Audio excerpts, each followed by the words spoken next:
Ukulélé. Au vu de ce qui s'est passé ces dernières semaines, je pense que on a tous besoin de souffler un peu et de... Tu sais, je me posais trop de questions. Je crois que les événements de ces derniers temps m'ont fait poser énormément de questions, m'ont fait voir plein de choses sous de nouvelles angles. J'explique. Déjà pour commencer, c'est sûr. Voilà. Pas de justice, pas de paix. Depuis le début de la semaine, une partie du monde occidental s'est rendu compte que, Black Lives Matter, la vie des noirs compte. Et avant cette semaine, ils y réfléchissaient. 400 ans de réflexion. Est-ce que les noirs ça compte ou pas? Pendant ce temps, les médias français continuent à dire de la merde. Ah, donc il n'y a pas eu d'esclaves en France. Demandons à la ville de Bordeaux, Nantes, La Rochelle et Le Havre s'il n'y a jamais eu de noirs esclaves en France. Tu connais très mal ton histoire! Je vais te l'apprendre. C'est fou comment les médias français cherchent à se dédouaner de tout ça. Comment la France cherche à se dédouaner de tout ça. Déjà, ils recentrent tout sur les États-Unis. Tu sais, ils sont là, regardez les États-Unis, oh là là. Ah non, nous c'est pas pareil, Nous y a pas eu d'esclaves. Non, nous c'est pas... En vrai, je crois que pour la France, les violences policières, c'est comme les séries. On préfère regarder ce qui se passe aux États-Unis plutôt que regarder notre propre production. Je te jure, ils se dédouanent de... Non, mais regardez ce qui se passe aux États-Unis. Tu sais, on dit, est-ce que c'est pareil? Est-ce qu'on peut comparer les États-Unis et la France? Tu sais, on dirait qu'ils jouent à qui est le plus enculé de nous deux. Et bien sûr que c'est comparable les États-Unis et la France. C'est juste que la France c'est plus petit. Donc en termes de proportion, frère, policiers aux États-Unis, policiers en France, c'est la même shit. Et je vois qu'ils essayent de nous endormir avec des belles images. Regardez, des policiers blancs et des policiers noirs qui se mettent à genoux tous ensemble. Bravo! Très belle image. Est-ce que c'est possible de mettre à genoux à terre aussi quand vous êtes dans le commissariat et que vous parlez à vos collègues racistes? Ce serait top. Vraiment, meilleure image. Vous pouvez même mettre les deux genoux. Ensuite, ceux qui me disent oui, mais attends Lenny, faut pas mettre tout le monde dans le même sac, faut pas faire des généralités. Tous les flics ne sont pas mauvais. Il y en a qui font bien leur travail. Bah ouais, mais si tu fais bien ton travail pendant que ton collègue il est en train de tabasser un noir ou un arabe, excuse-moi, si tu dis rien, t'es complice. Si moi demain mon pote tue un mec devant moi et que je dis rien, je suis complice. Ils font bien leur travail. Bien sûr qu'il y en a qui font bien leur travail. Regardez la vidéo de George Floyd, ok? Regardez la vidéo de George Floyd. Regardez le policier asiatique. Lui, il fait très bien son travail. Il fait un périmètre de sécurité parfait. Personne n'approche, personne ne bouge. Il a tellement fait du bon travail que même son collègue, il était subjugué. Il était tellement subjugué qu'il a laissé son genou pendant 9 minutes sur le cou de George Floyd. On s'en fout de savoir s'il y a des bons ou des mauvais flics. Ce qui nous fait chier, c'est l'impunité dont ils jouissent. Ce qui nous fait chier, c'est leur mentalité de réac et de raciste. Bien sûr qu'en France et aux États-Unis, il y a un fond de racisme dans la police, dans l'institution,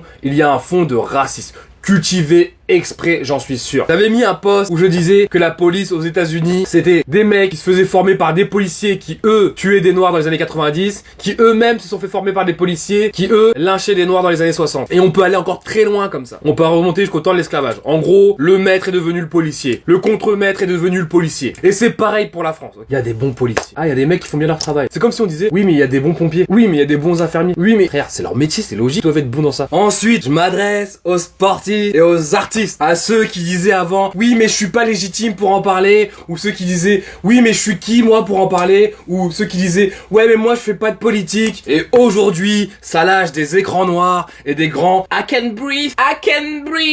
Alors grande nouvelle, s'ils arrivent pas à breathe, c'est en partie à cause de vous. Le fait de se taire, le fait de ne rien dire, le fait de dire ah non mais moi ça ne me concerne pas. Regardez où on en est maintenant. Okay, les policiers réfléchiraient 10 fois plus si on avait ouvert notre bouche avant. Croyez-moi, ils réfléchiraient 10 fois plus avant de lever la main sur un jeune, avant de tuer un jeune, si on avait réagi avant. Si on s'était servi de nos Instagram, de nos Twitter, de nos Facebook, aujourd'hui, George Floyd et Adama Traoré, tous les autres seraient peut-être, je dis bien peut-être en vie. Pour moi, vous êtes un peu le policier asiatique. Mais c'est pas ça le pire. Le pire, c'est ceux qui profitent de la situation pour faire du buzz. Tu te sers d'un combat pour faire du buzz. Tu te sers d'une lutte, tu te sers de vie pour faire du buzz. Attends, je crois que t'as pas compris. Tu te sers de quelque chose qui pourrait changer la vie de millions de personnes pour des likes. Chez moi, on appelle ça de la putasserie. Comme beaucoup, j'étais à la marche pour Adama Traoré. Et franchement, bravo à ça. Déjà, la première chose, c'est bravo à ça. Bravo cette femme. Et j'étais là, preach,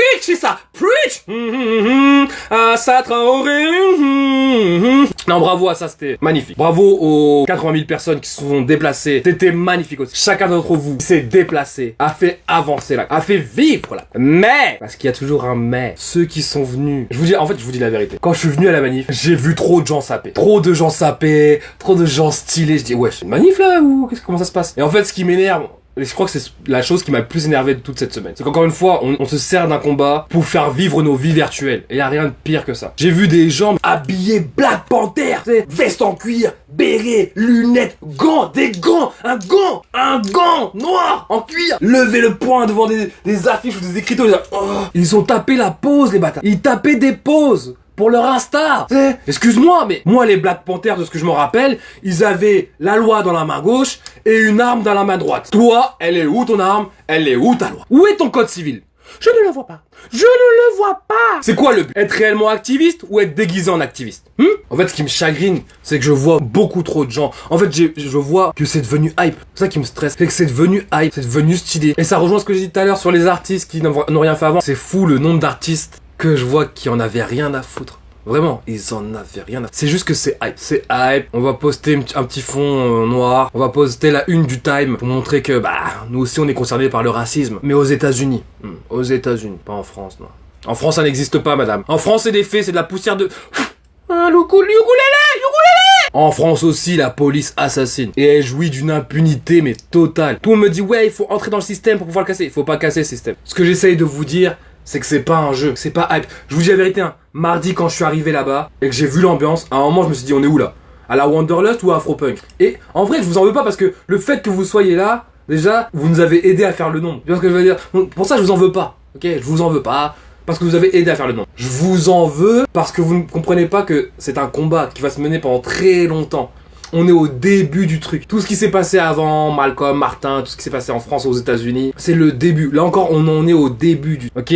Il faut être là tout le temps. Il faut être sur le pavé tout le temps. Il faut mettre la pression tout le temps. C'est comme ça qu'on va gagner cette putain de guerre. Il faut leur mettre la pression H24. Et je vous le dis, soyez sincères. Soyez sincères. Parce que c'est la sincérité qui nous fera gagner ce combat. C'est sur du long terme qu'on va voir comment ça va se passer. C'est sur le long terme qu'on va gagner ce combat. C'est sur le long terme qu'on va voir les faux militants activistes d'Instagram. C'est sur le long terme qu'on va voir ceux qui n'étaient là que pour la hype. C'est sur le long terme qu'on va voir si les artistes, si les sportifs, ils fermaient leur bouche et qui sont maintenant en mode I can breathe. C'est sur le long terme qu'on va voir si ces gens-là sont réellement touchés. Et pour terminer, parce que là je m'arrête. Non, réellement pour terminer, s'il vous plaît. Ça vient des fois, je sais ce que vous allez dire. Oui, Lenny, il est énervé, il dit les choses. D'où il parle des artistes, d'où il parle des sportifs. Vas-y, baise un ton. Faut que vous compreniez une chose. Si je vous dis tout ça, c'est parce que je vous aime. J'aime ce peuple. Vraiment, j'aime cette communauté. J'aime ce peuple. Quand je dis communauté et peuple, les gens vont dire, tu parles que des noirs. Oui, je parle des noirs parce que ce sont les miens. Mais je parle aussi des arabes, des chinois, des blancs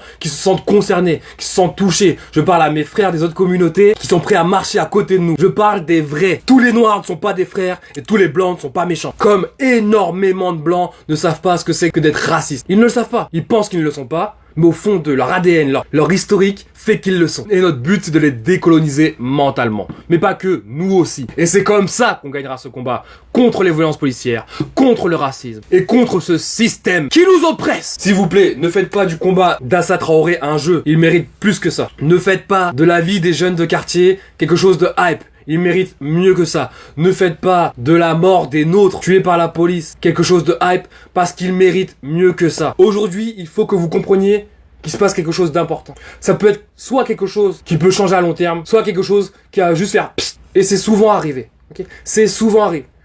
Regardez nos grands-pères, regardez nos ancêtres, au temps des indépendances africaines, ok? C'était la révolution, tout le monde se disait, waouh, ça y est, ça change! Ça a changé un temps et psst. Regardez la marche de Martin Luther King, grande marche, des millions de gens dans la rue, oh mon Dieu! Ça a marché un temps, et puis psst. Et là, c'est à nous. C'est à nous de savoir si tout ce qu'on va faire ces prochains jours, ces prochains mois, c'est juste quelque chose d'éphémère qui fera psh, comme le reste de nos combats, ou est-ce que c'est quelque chose qui va rester dans le temps, qui va être gravé, qui va faire que nos enfants, nos petits-enfants ne vivront pas les mêmes conneries, les mêmes shit. N'oubliez pas, paix, activisme et sincérité. Love sur vous les frères. Et